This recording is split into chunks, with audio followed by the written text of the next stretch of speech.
Hello colleagues, I'm Colin Simpson from the Ascolite TELedvisors network. Welcome to our October webinar.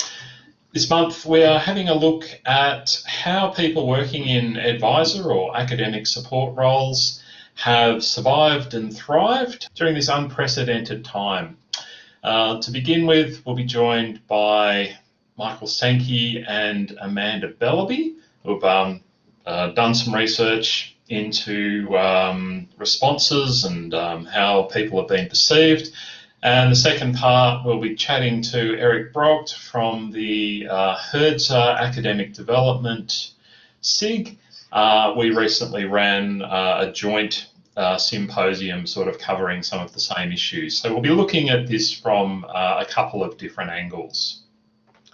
So to begin with, I'll just quickly introduce Michael and Amanda. Amanda is a learning designer at the Queensland University of Technology with extensive experience in the tertiary, state and private education system. She specialises in the learning sciences, design of learning innovations and digital pedagogies.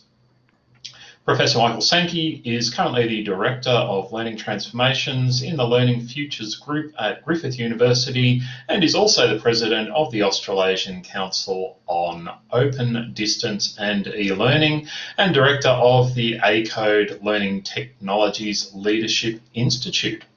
So I'll hand over now to Michael and Amanda. Cool. Thanks, Colin. Amanda's just going to share her slides with us. She'll be doing most of the talking.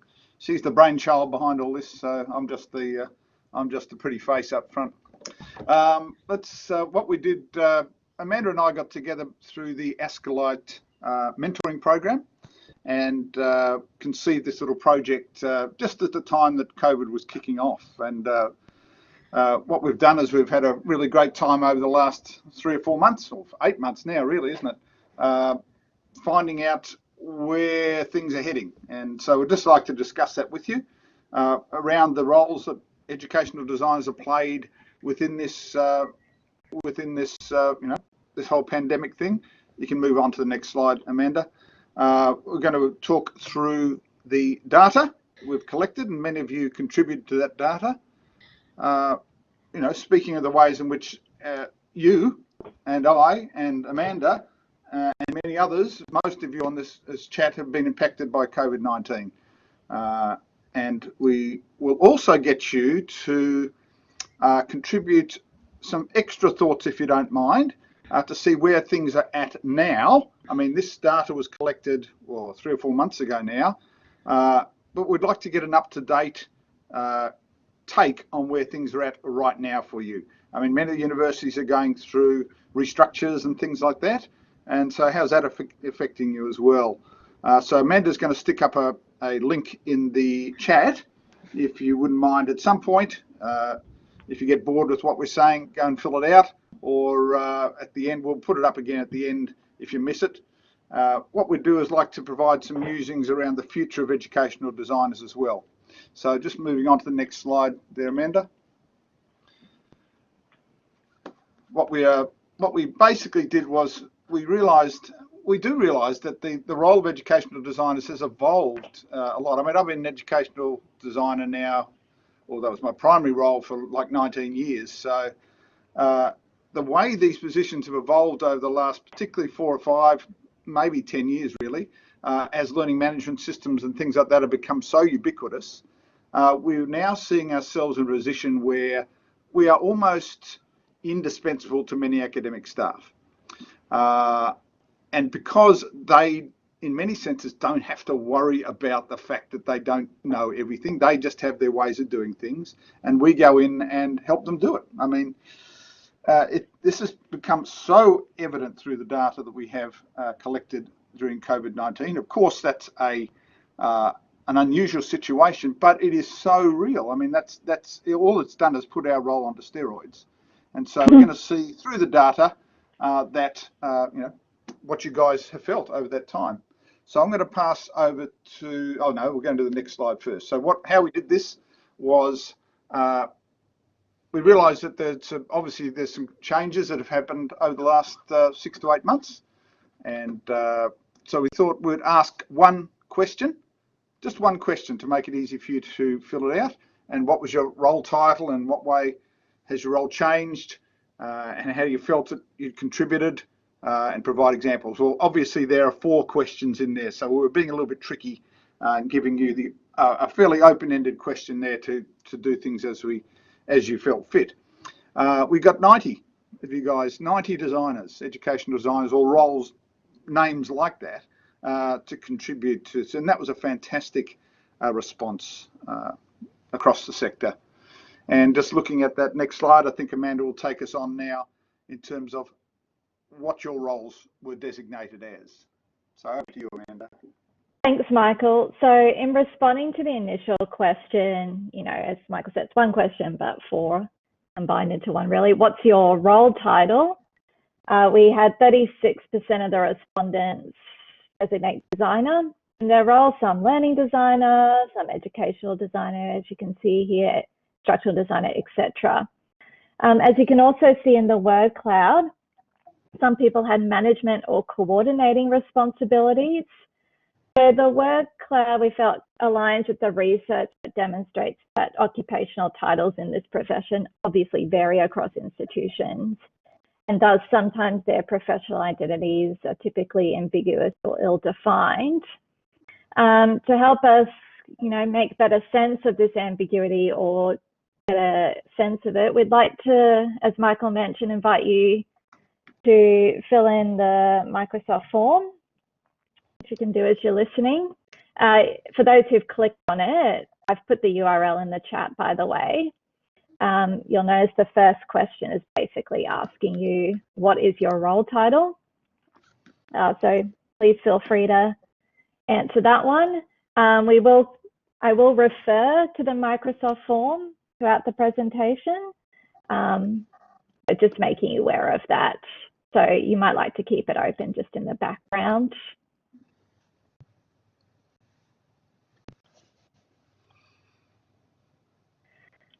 Unsurprisingly, most of the respondents identified that their role has significantly changed in response to COVID, and you can see that percentage here in the top. If we look underneath that, much of this change related to workload scale, workload volume, and also response time, where it says speed fast there. Others mention an increase in designing professional development support for academics. Others mentioned as well, or better collaboration with academics, and others as well, meaningful recognition of their role and work. More specifically, some reported that they had been redeployed or reassigned, resulting in promotions.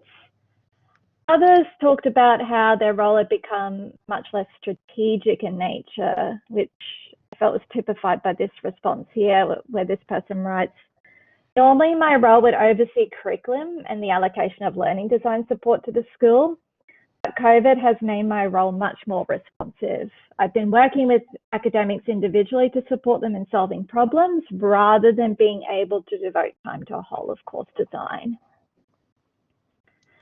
Several also detailed how they needed to work at a much faster pace for problems that had arisen at a really short notice.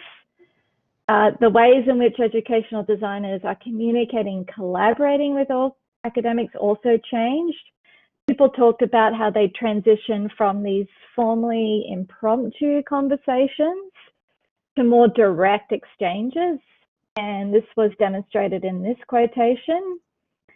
It says, working with academics has moved from collegiality and getting together informally to one which now requires me to always formally organize meetings. No longer do I get to have those corridor conversations over a quick coffee or catching up informally after a meeting. Now it's structured into meetings online, lengthy emails, phone conversations that sometimes need to be quick and to the point. So a lot of support's been offered on a one-to-one basis, with professional development and training being offered to larger diverse groups. Once again, we're keen to get your thoughts about the degree to which COVID may have impacted your role. Some of you may have noticed if you've clicked on the URL to the Microsoft form, there's a second question which just asks you to choose from a few options about how you feel COVID's impacted your role. Again, please feel free to answer that question too. We'd really appreciate it. Our next question in the one question was asking participants where they felt they had been able to contribute or most contribute. Unsurprisingly, they identified their most significant contribution as helping academics migrate their learning and teaching activities to online, for the online conversion. While some reported this had manifested in providing rudimentary tech support, others spoke of novel opportunities to flex creative muscles that maybe had otherwise remained dormant when they're dealing with developing resources, collaboration, professional development. So one person wrote, I was able to come up with creative ideas for keeping students engaged online in otherwise really prac-based areas, music, dance, etc. Therefore, a large amount of this work was about being inventive with the use of Zoom and the running of sync classes, as well as student use of video recordings to form and receive feedback. Something that was interesting, designers talked about how they had to adopt a pastoral care role in their work with and support of academics during this online migration, because obviously it was such a massive change for some people. So some designed staff workshops about resilient teaching for future semesters. One summarized their work as a combination of counselling and consultation. This person wrote, from the counselling lens, it was the concern conveners had for the students and how they were going to cope, what should conveners say to students. There was much reassuring to be done for the convener and students. And once those anxieties were settled, then came the education and pedagogical consultation discussion. In previous research, education designers have reported having to fight to work with academics. In contrast with the responses we received, they felt academics now have a better understanding of what the role of an educational designer is and how it can assist them. One person wrote, I think pre-COVID, most academics thought that we were people that could teach them how to use technology. I feel that people now know what we can help them with much more than that. Instead of asking, how do I use Zoom? I'm now receiving questions like, how would you suggest I redesign the end of semester exam in the subject? So for some, they felt like they weren't just perceived as tech support, but were actually being valued for their pedagogical expertise and input. They felt more recognized and valued. Like before, just to refer to the Microsoft form, if you've been working through that, we'd love to get a sense of where you feel your most valuable contribution has been during this time. So the third question asks about that. The last piece of data I'd like to talk about is, as it says here, the distribution of emotional sentiment.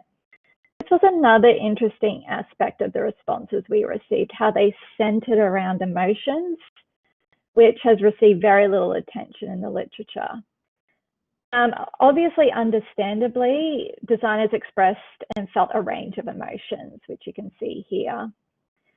It became apparent that the process of rushing to convert teaching online had led a few to feel professionally and personally abused, but by what they thought were unreasonable expectations and demands from the academics. So some bore the brunt of academics' frustrations. In the next slide here. A couple of people wrote, I'm supporting academics who've not kept up with the tech and I've become the help desk and punching bag for their frustrations at having to learn new skills, even though they're well paid to learn them. Another person, I've had to deal with very stressed academics who weren't polite to us because they wanted quick solutions. Even though these opinions are valid and are worth mentioning, most of the respondents expressed positive feelings. So many had gained professional satisfaction from listening to reassuring and guiding staff. And by doing so, they were able to increase their professional network. Accounts also suggest that designers are often operating as the initial or perhaps even only point of contact regarding tech and pedagogical issues. So again, a lot of pastoral care support was needed, which helped them carve out positions as leaders or mentors.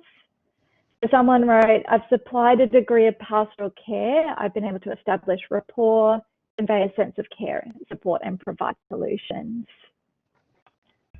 And then some have exhibited pride in this and felt like their credibility and professional worth has increased, particularly amongst academics. So many are pleased with these increased opportunities to collaborate. This person writes, the last quotation, I was able to initiate more collaborative opportunities with other centres and focus more on reducing people stress. So given this data is roughly 3 months old now, we're very keen to get a sense of how you're currently feeling about your work and whether you're feeling more positive, less positive. Again, you may have noticed that in the Microsoft form, we're just asking for your feelings at the moment in regards to your work. Thanks, Michael. So I'll hand back to Michael now to finish this off. Thanks, Amanda. That was great. There's so much more. So what Amanda and I have done is we've written a paper, full paper for the ASCALITE conference, and that paper, of course, goes into a lot more detail. It talks about the methodology we used. It talks about the methods we used around analysis of the data and things like that. So keep an eye open for that in a few weeks' time, coming out through the ASCALITE conference. And of course, that will be open. The papers, of course, for that are open to everyone.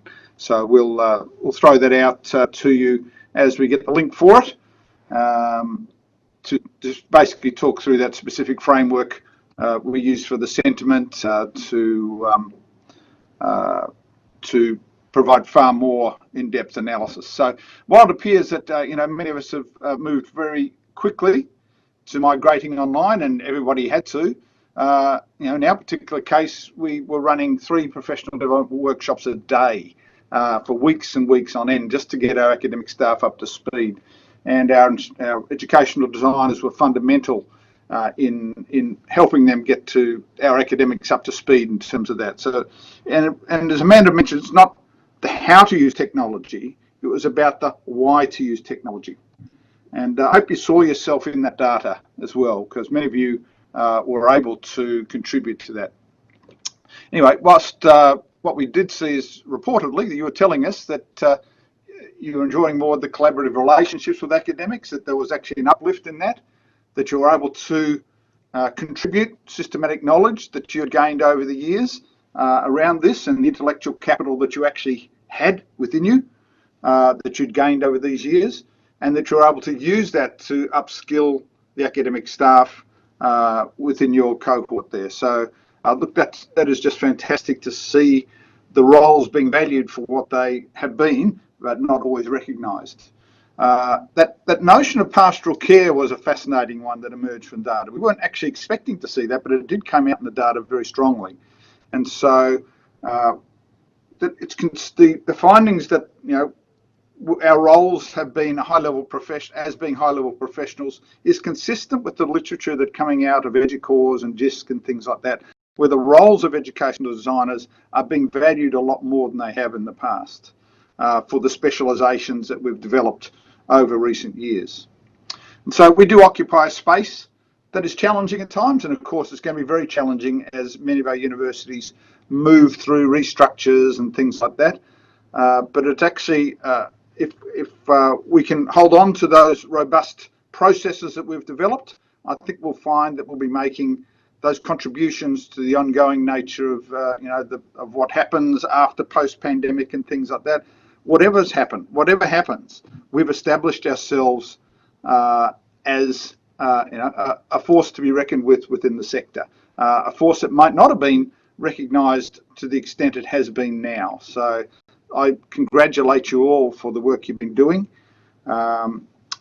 as I said, we'll be, if you haven't had a chance to look at that survey, please go in and have a look at it after this and give us your insights, and would like to be able to share those back with you at a point in the future as well.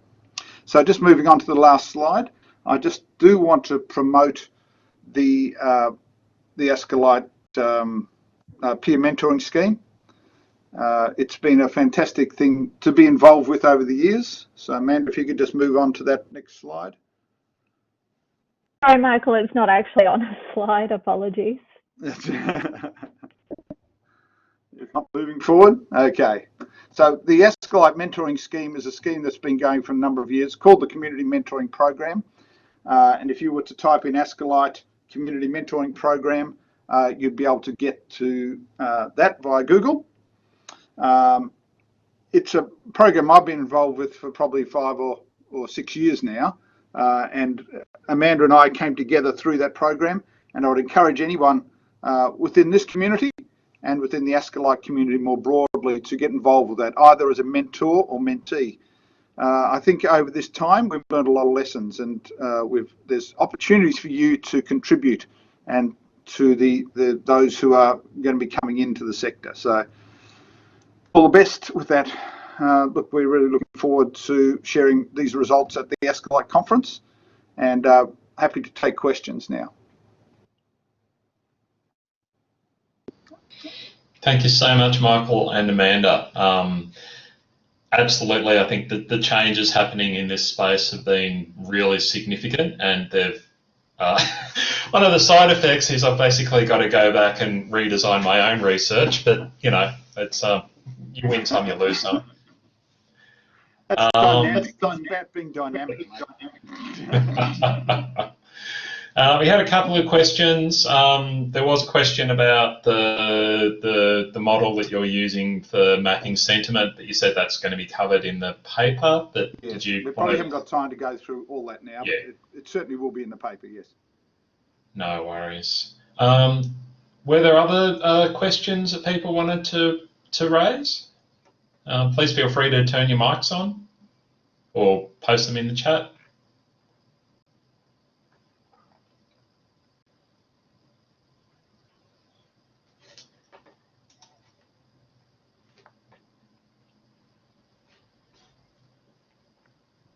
I mean, yeah, there's really been, yeah, it's, I guess one of the things I was wondering, so we had, so that, you know, I've sort of mentioned a few times changes in perceptions from academics about people, learning designers and people working in these roles.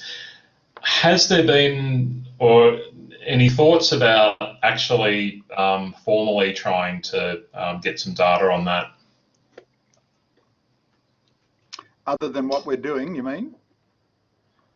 I guess so, but I mean, it's largely designers that you're talking to in this research at the moment, right? From the academics' perspective. Mm. Yeah. Okay. Well, I think Chris Campbell's been working on that actually, president of Escalite. I think she's got a paper coming out in the Escalite conference as well, where she's focusing on the role of academics and how they've changed and things like that. So, I actually think that by comparing our paper and her paper, you're going to be able to make some synergies. However, having said that, we haven't necessarily.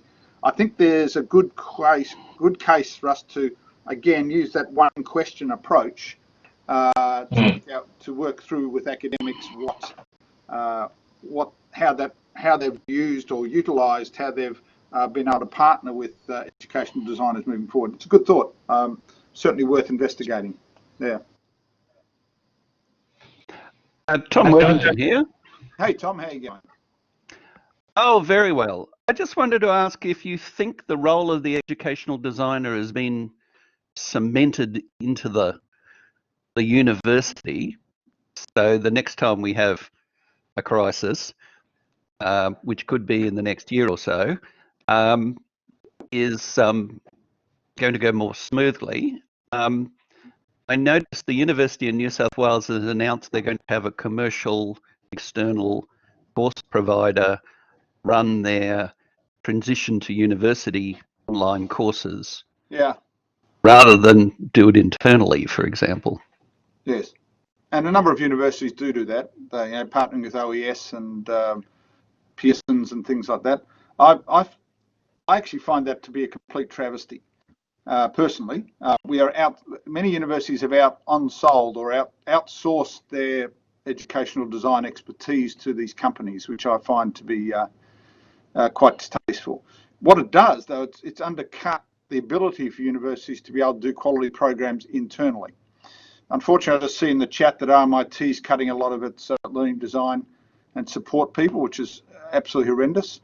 We're not doing the same here at Griffith. We've been able to maintain most of those positions, fortunately, because the role of the what we call learning and teaching consultant has been so valued, particularly over this pandemic stage. And we do realise, Tom, that this will not be the only time that this is going to happen. So to say it's cemented, I think it's cemented in some people's minds. I know at Griffith it is, but I can't speak for each university. I know that I can speak for some because I've had the conversations with their directors and things like that. So in many cases, there are a number of the roles have been not privileged not privileged so much, but have been sanctioned or been put aside through the restructures, so that they know that if they're going to cull courses and are re-establishing programs and things like that, it's the instructional designers, the educational designers that are going to have to be there to work with the academics to do that. So in our particular case, we've probably got 2/3 professional staff, 1/3 academic staff. We're not just chopping professional staff; it's going to be equal across the board. So, there's certainly this sense that we can't go forward if we're going to undercut our that educational design expertise. Thank you for that. Yeah. Well, that seems like a good place to stop this part. I'm not sure where I'm going with that. If everyone can show their thanks to Amanda and Michael in the chat, applause or other emojis. Can I just say one thing? Yeah, please, absolutely. Colin? Can I just say one thing? There was a thing there from Deb around, does it make a difference if they're faculty-based or central? I think we're seeing those, in our particular context, those within the faculties being valued at that faculty level. And it's probably the central ones who are coming under a little bit more fire because it's harder to make that distinction of the value. So those who are working on the ground in the faculties with the academics have been a little bit more protected through this time. Anyway.